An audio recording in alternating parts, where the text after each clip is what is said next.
Today we are going to discuss about the work done by variable force.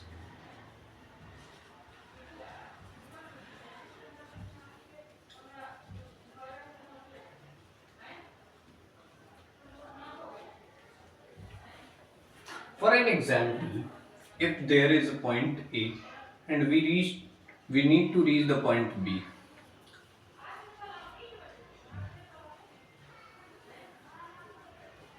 And the force acting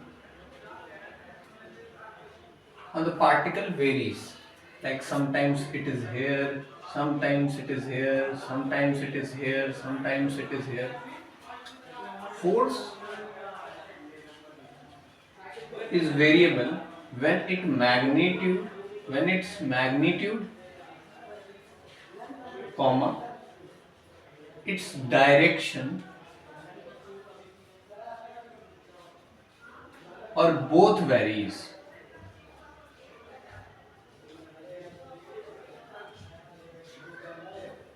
It is very straightforward.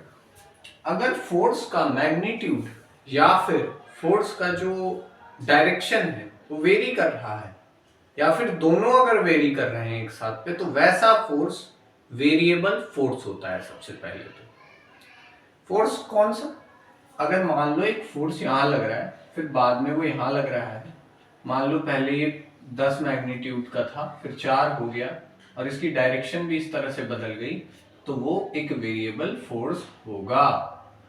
तो कैसा force होना चाहिए, variable force.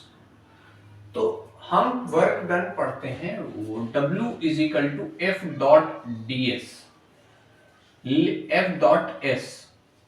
लेकिन इस फॉर्मूले में सबसे इंपॉर्टेंट बात, ये जो फोर्स है वो एक कांस्टेंट फोर्स होता है, ये वेरिएबल फोर्स नहीं होता।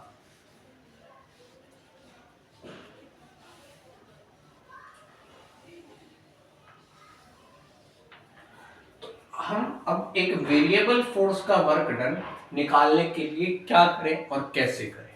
सबसे इंपॉर्टेंट एस्पेक्ट ये होता है, फोर्स वेरी कर सकता है। एग्जाम्पल के लिए फोर्स की वैल्यू टाइम के हिसाब से वेरी कर सकती है।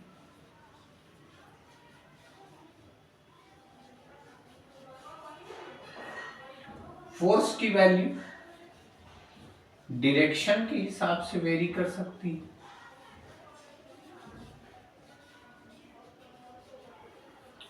तो कई तरीके हैं जिसमें फोर्स वेरी कर सकता है।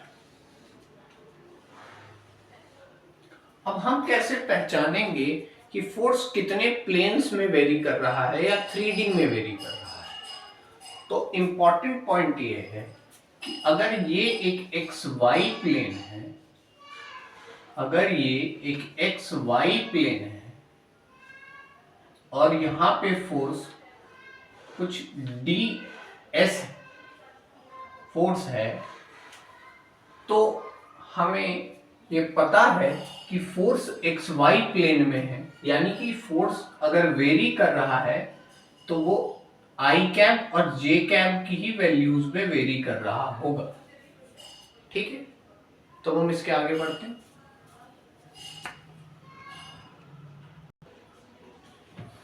अब हम ये डिस्कस करने जा रहे हैं कि अगर एक फोर्स वेरिएबल है तो उसकी वजह से हम जो वैल्यू ऑफ वर्क डन है वो कैसे निकालेंगे, क्योंकि कांस्टेंट फोर्स का तो हमें मालूम है कैसे निकालते हैं।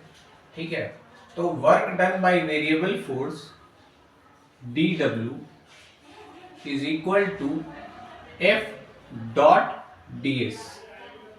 अच्छा, इसमें F क्या है, ds क्या है, ये समझना बहुत इंपॉर्टेंट है। तो ये एक वेरिएबल फोर्स है, ठीक है, ये एक वेरिएबल फोर्स है, ठीक है, ये वेरिएबल फोर्स है। तो हम इसको एक पॉइंट ds पे लेते हैं और मानते हैं कि यहां पे ये वेरी नहीं कर रहा है। तो work done by variable force का एक छोटा सा बहुत फॉर्मूला निकल के आता है, dW is equal to f dot d s. ये कब वैलिड होता है, जब ये फोर्स वेरिएबल हो। ठीक है, जब ये फोर्स वेरिएबल फोर्स हो तब ये वैलिड होता है। ठीक है, अब हम ये कैसे पहचानेंगे कि फॉर्मूला का यूज करना कैसे है। ठीक है, तो it is very easy to use the formula. ठीक है, मान लो for an example force is equal to, दिया हुआ है आपको वेरिएबल फोर्स है x i cap plus y j cap plus z y square j cap z cube k cap. इसका वर्क डन निकालना है मान लो फॉर एग्जाम्पल। तो इस केस के लिए ds क्या होगा, सबसे पहले हमें ये पता करना होगा। तो ds स्ट्रेट फॉरवर्ड उनका डायरेक्शन वेक्टर होगा, क्या होगा dx प्लस dy, क्योंकि आई कैप जे कैप आई कैप के सीधा में आता है, आई कैप को रिप्रेजेंट करता है dx, जे कैप को रिप्रेजेंट करता है y डायरेक्शन और z कैप को रिप्रेजेंट करता है आपका, k कैप को रिप्रेजेंट करता है z डायरेक्शन। इन अ 3D प्लेन है ये। ठीक है, ये जो भी फोर्स है वो 3D प्लेन में है। ठीक है, कुछ इस तरह के प्लेन में ये फोर्स कहीं यहाँ पे है, मान के चलो ये 3D प्लेन है, इस ये फोर्स कहीं यहाँ पे अवेलेबल है। ठीक है, अब हम आगे बढ़ते हैं।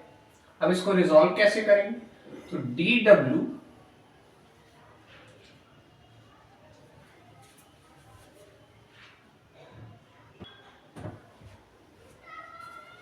तो dw जो है आपका वो कैसे निकलेगा, बहुत सिंपल है। यहां पे इंटीग्रेशन का सिंबल होता है जो बड़ा इंपॉर्टेंट है। Work done equal to dw का integration equal to f dot ds का इंटीग्रेशन। तो x आई कैप वाले को आई कैप वाले के साथ, डॉट प्रोडक्ट में आई कैप, ये भी आई कैप ही है। ठीक है, और ये भी जे कैप है और ये भी के कैप है। तो डॉट प्रोडक्ट में आई आई गायब हो जाएंगे। ठीक है, इतना बेसिक ऑफ मैथमेटिक्स आपको आता हो। Plus y square d y plus z cube d z का इंटीग्रेशन। अब अलग अलग इनको इंटीग्रेट करेंगे जो कि बहुत इंपॉर्टेंट है। इंटीग्रेशन ऑफ x की पावर n होता है x की power n plus one by n plus one, y की पावर वन y की पावर n y की power n plus one by n plus one. अच्छा, ये वेरिएबल इससे मैच होना चाहिए, ये ध्यान रखिएगा। इंटीग्रेशन में ये बेसिक आपने सीखा होगा।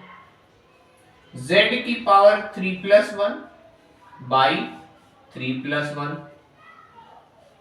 तो आपका जो फोर्स हुआ, आपका जो वर्क डन हुआ सॉरी, वो आया x square by 2 plus y cube by 3 plus z की पावर 4 बाई 4।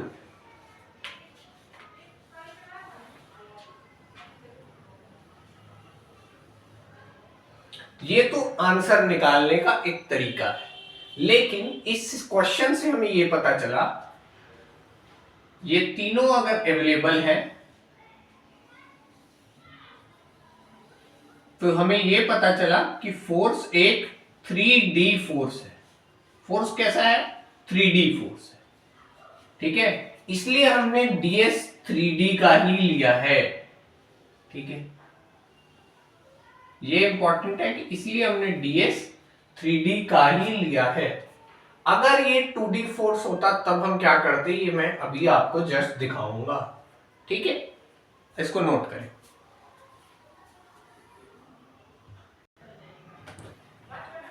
सबसे पहली बात, पिछले क्वेश्चन में जो फोर्स की वैल्यू ली थी हमने वो ये थी कि x i cap plus Y square J cap plus z cube k cap. इसका एक बहुत स्ट्रेट मतलब ये है कि अगर ये ये वाई डायरेक्शन है, ये जेड है और ये कहीं एक्स है,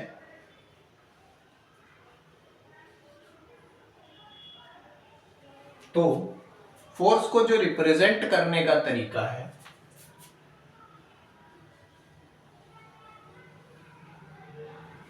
वो कुछ इस तरह का होगा।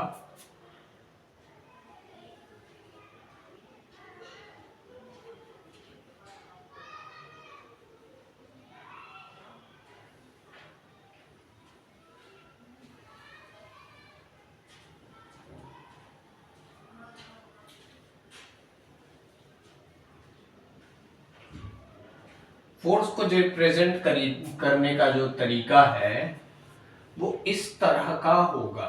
ठीक है, अब फोर्स क्या है, फॉर एग्जाम्पल के लिए हम फोर्स को दिखाएंगे कैसे। ये जो ये है dz, ठीक है, ये z डायरेक्शन में जो फोर्स लग रहा है, ठीक है, ये है dx, ये जो x डायरेक्शन में फोर्स लग रहा है, और जो ये डिस्टेंस है वो आपकी होगी dy,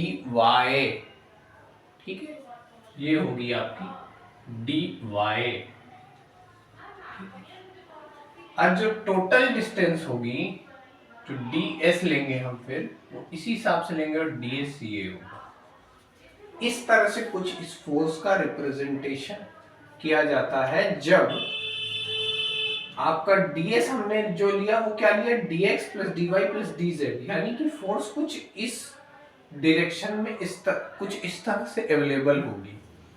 तो सबसे पहले लिख लेंगे a particle moving along x axis y axis. ठीक है, तो अगर कोई पार्टिकल है फॉर एग्जांपल वो x और y सिर्फ एक्सिस में मूव कर रहा है, ठीक है, उसका फोर्स जो है वो मान लो कि x i cap plus y j cap ही है, तब इसके लिए जो ds होगा वो इसके हिसाब से ही लिया जाएगा, यानी कि i कैप यानी x डायरेक्शन और y डायरेक्शन। ठीक है, और फिर f डॉट ds निकाला जाएगा इंटीग्रल, तो यानी कि x dx plus y dot dy, इसकी जो वैल्यू आएगी वो आएगी x square by 2 plus y square divided by 2। तो यहां तक समझ लो।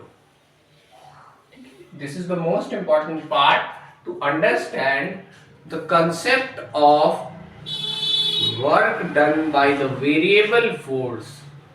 Thank you.